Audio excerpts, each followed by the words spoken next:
আমি আপনার ব্যক্তিগত কিছু বিষয়ে পছন্দ অপছন্দের বিষয়ে জানতে চাই। আমি প্রথমে বলছিলাম যে আপনার আসলে সেরা ব্যাটসম্যান ৫ জন সেরা ব্যাটসম্যানের নাম বলতে বললে কাকে বলবেন? কার নাম রাখবেন? অবশ্যই আপনার টেন্ডুলকার থাকবেন, বুলবুল ভাই থাকবেন, যেহেতু আমার এই দুইজনই রোল মডেল ছিল। তারপর আমি রিকি পন্টিং, ইমজামুল হক, সাঙ্গাকারা, ৫ জন। বিরাট কোহলি থাকবে না? বিরাট কোহলির আসলে ও ডেফিনেটলি গ্রেট প্লেয়ার, কিন্তু আমার এই যেই নামগুলো বলছি, ধরেন এগুলার আসলে আমার সময়ের প্লেয়ার আর কি। জি। তো এই কারণে এগুলার বেশি, ওদের খেলা আমার বেশি ভালো লাগে। আপনার সাঙ্গাকারার কাভার ড্রাইভ, একটা টেস্ট ম্যাচের কথা আপনাকে বলি, আমি তখন ক্যাপ্টেন। প্রথম টেস্ট ম্যাচে সে পুল মারতে গিয়ে আউট হয়ে গিয়েছে 0 রানে। পরের 2 টেস্ট ম্যাচে 2 ইনিংসে একটা পুল শট খেলা নাই, 2 ইনিংসে 2টা 200 করেছেন। তো কতটা ডেসপারেট ওরা যে রান করার জন্য। 5+ স্টার রেটিং প্রাপ্ত দেশের সর্বোচ্চ বিদ্যুৎ সাশ্রয়ী ওয়ালটন এসি স্মার্ট কমফোর্ট এখন নেক্সট লেভেলে। তো যাদের ইমজামুল হক ও অসাধারণ, মুলতানে ওই টেস্ট ম্যাচের কথা যদি মনে করেন, একা সে ম্যাচটা উইন করিয়েছিল। তো এই কারণে আমার কাছে যেই নামগুলো বললাম, রিকি পন্টিং, ওরা আমার পুল শট বেশি। আরেকটা নাম হয়তো মিস হয়ে গেছে, অরবিন্দ ডিসিলভা। যে অরবিন্দ ডিসিলভার অনেকেই বলেন যে অরবিন্দ ডিসিলভার সঙ্গে আপনার একটা সিমিলারিটি খুঁজে পান। অরবিন্দ ডিসিলভা, আমার মনে আছে যে আমি একটা টেস্ট ম্যাচ দেখছিলাম, সেই স্পিন বলে লিফট করছে, তো আমি ওইটা দেখে লিফট শিখছি যে না, এইভাবে বল ছাড়তে হয়। তো আমি আসলে যখন খেলা দেখি, খেলা দেখে দেখে কিছু শেখার চেষ্টা করি যে এই ব্যাটসম্যানটা কীভাবে ছাড়ছে, কিভাবে মারছে, কিভাবে ডিফেন্স করছে। তো ওই আমার সময়, এখন তো আসলে এত ফ্র্যাঞ্চাইজি টুর্নামেন্ট হওয়াতে ওই মজাটা আসলে নাই। আপনার সেরা বা প্রিয় শট কোনগুলো? আমার আসলে ফেভারিট শট, আসলে আমি পুল এনজয় করতাম, কারণ এই কারণে এনজয় করতাম, আমরা যখন শুরু করেছিলাম তখন তো আসলে 140-150 কিলোমিটার বলার ছিল না। আমরা আইসিসি লেভেলে খেলতাম, কেনিয়া, তারপর পাপুয়া নিউগিনি, এইসব টিমের সাথে খেলতাম।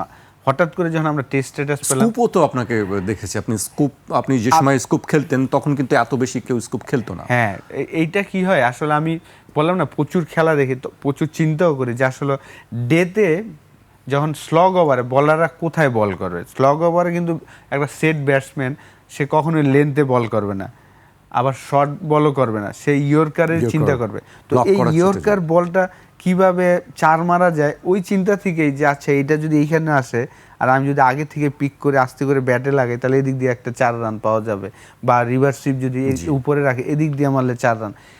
এই জিনিসগুলো আসলে নিজের থেকে আনতে হয়, এই সব শর্টগুলা। তো আমি চেষ্টা করতাম এইসব শর্টসগুলা আনার আর কি। জি। নিজের সেরা ইনিংসের কথা যদি বলি, যে সেরা 5টা ইনিংস যদি বলি, আপনি কোন 5টা ইনিংসকে রাখবেন? আমি ওয়ানডে ক্রিকেটে যদি বলেন, আমার আর কি অস্ট্রেলিয়া বলেন, তারপর নেক্সট ডে ইংল্যান্ডের সাথে 52 বলে 94, এই ইনিংসটা অনেকে আমাকে এখনও যারা দেখে বলে যে ভাই আমি এই ইনিংসটা কালকেও দেখেছি, এরকম বলে ইউটিউবে। আমি যাক, থ্যাংক ইউ। কিন্তু আমার সেরা ইনিংস যদি বলেন, সাউথ আফ্রিকার সাথে 2007 ওয়ার্ল্ড কাপ, তারা র্যাঙ্কিং 1 নাম্বার ছিল, 87-83 বলে। এই ইনিংসটা আমার খুব ফেভারিট একটা ইনিংস। এরকম সিমিলার আরেকটা ইনিংস আমার কাছে মনে হয় নিউজিল্যান্ডের সাথে আমি 50 বলে বা 53 বলে 70 করেছিলাম, অলমোস্ট সিমিলার, এক ডোমিনেট করেছিলাম। এই দুইটা ইনিংস আমার খুব ভাল লাগে। আর টেস্ট ক্রিকেটে যদি বলেন, অবশ্যই আমার 5-6টা সেঞ্চুরির মধ্যে ইয়াংগেস্ট সেঞ্চুরিটা আমাকে হয়তো বা পরিচয় দিয়েছেন পুরো ওয়ার্ল্ডে। কিন্তু আমার কাছে আবার আমার লাস্ট ইনিংসটাও 190-200 হয়নি, ওইটাও একটা খুব চমৎকার একটা ইনিংস। কিন্তু 158 এগেনস্ট ইন্ডিয়া, চিটাগাংয়ে করেছিলাম, হ্যাঁ নট আউট ছিলাম। ওই ইনিংসটা আমার খুব ফেভারিট। আপনি 20 বছর বয়সে হরভজন, অনিল কুম্বলে, জহির খান, ইরফান পাঠান, 4টা কোয়ালিটি বলার ছিলেন, আর উইকেটটাও ইজি ছিল না, উইকেটটা এত বড় বড় ক্র্যাক ছিল। তো এই ক্র্যাকের মাঝখানে আমার আল্লাহর রহমতে ওই দিনই আমি টেন্ডুলকারের সাথে কথা বলেছিলাম খেলার আগের দিন, যে সচিন ভাই প্রথম ইনিংসে তো আমি 60 নট আউট ছিলাম প্রথম টেস্টে, এখন কি হবে? পরে বলে এটা নিয়ে তুমি চিন্তা করো না, তুমি জাস্ট পজিটিভ থাকবা। ও খুব ভালো ভালো উপদেশ দিয়েছিল যে যেহেতু আমি শর্টস খেলতে পছন্দ করি, আমার জন্য সবসময় দেখবেন যে বাউন্সার মারার চেষ্টা করে, আমি পুল খেলি তো ওইটাতে আমি আউটও হই। তো ও বলে যে দেখো তোমার জন্য যদি 2-3টা ওই দিন আপনি বেশ ভালোই পুল খেলেছেন। হ্যাঁ, ওই দিন একেবারে আমি গ্যালারিতে পাঠাচ্ছেন। গ্যালারিতে, হ্যাঁ 3টা 6 ছিল, প্রায় 16-17টা না 21টা না 22টা 4 ছিল।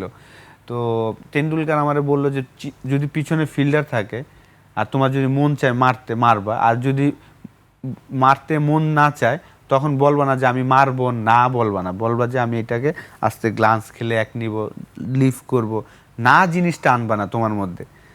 পরে তো পুরা ইনিংসটা, আর এইটা একটা ইনিংস। আর T20-তে আমি বলবো যে আমার ইন্টারন্যাশনালে 2টা 50, কিন্তু আমি ডোমেস্টিকে 2টা 100ও করেছিলাম। বিপিএলে একটা, তারপর সোনারগাঁ ক্রিকেটার্সের সাথে একটা 100 করেছিলাম। কিন্তু অবশ্যই আমি বলবো যে ফাস্টেস্ট 50 ওয়ার্ল্ড ক্রিকেটে ওইটা ফাস্টেস্ট 50 ছিল T20 ওয়ার্ল্ড কাপে ওয়েস্ট ইন্ডিজের সাথে সাউথ আফ্রিকায়। 7 দিন পরে আবার যুবরাজ সিং আপনার ওইটা ভেঙে ফেলেছেন, 12 বল বা 13 বলে করেছেন। তো এই 3টা ইনিংস 3টা ফরম্যাটে আমি বলবো যে আমার সেরা। আর ফার্স্ট ক্লাস ক্রিকেটে আমার জিম্বাবুয়ের সাথে আমাকে নেয়নি আর কি, সিলেকশন করেনি। ওই সিলেকশনের আগের দিনও আমি 125 করেছিলাম ফার্স্ট ক্লাস ক্রিকেটে, কিন্তু ফারুক ভাইরা চিন্তা করেছেন যে না আরেকটু লম্বা সময়। কিন্তু তখনই আমি ইন্টারভিউতে বলেছিলাম যে আমার জন্য ভালো হয়েছে যে আমি আরেকটা বিগ 100 করব ফার্স্ট ক্লাস ক্রিকেটে। তো ওই ম্যাচে আমি 263 করেছিলাম চিটাগাংয়ের সাথে। পরে ওই ইনিংসের পরে আবার উৎপল শুভ্র ভাইয়ের একটা কলামে, খোলা কলামে আমি আবার ন্যাশনাল টিমের সুযোগ পেয়েছিলাম। আপনার এতগুলো ইনিংসের মধ্যে আমাকে যদি, আমার কাছে এখন 158 যেটি আমি ওই দিন দেখছিলাম, আর অনেক মানুষই দেখছিলেন সেই বিশেষ ইনিংসটি। সেদিন কমেন্ট্রিতে ছিলেন আরেক লিটল মাস্টার, ছিলেন সুনীল গাভাস্কার। মাঠে ছিলেন আপনি লিটল মাস্টার। তিনি একটি কথা বলছিলেন যে তার দেখা অন্যতম সেরা টেস্ট ইনিংস ছিল ওইটি। আমার এখনো ওইটি মনে পড়ে। ওই টেস্টে দেখেন ইন্ডিয়ানরা কিন্তু 3টা 100 করেছিল, কিন্তু ম্যান অফ দ্য ম্যাচ আমি হয়েছিলাম। যে তো এদিক দিয়ে আমি খুব ভাগ্যবান ছিলাম যে আমি টেস্ট ক্রিকেটে 3টা ম্যান অফ দ্য ম্যাচ হয়েছিলাম 3টা ইনিংসের কারণে। বোলিংয়ের ক্ষেত্রে আসি, যে বোলার হিসেবে কাকে বেশি ভয় লাগতো যে আমি একে ফেস না করতে পারলে আমার মনে হয় ভালো হতো, এরকম?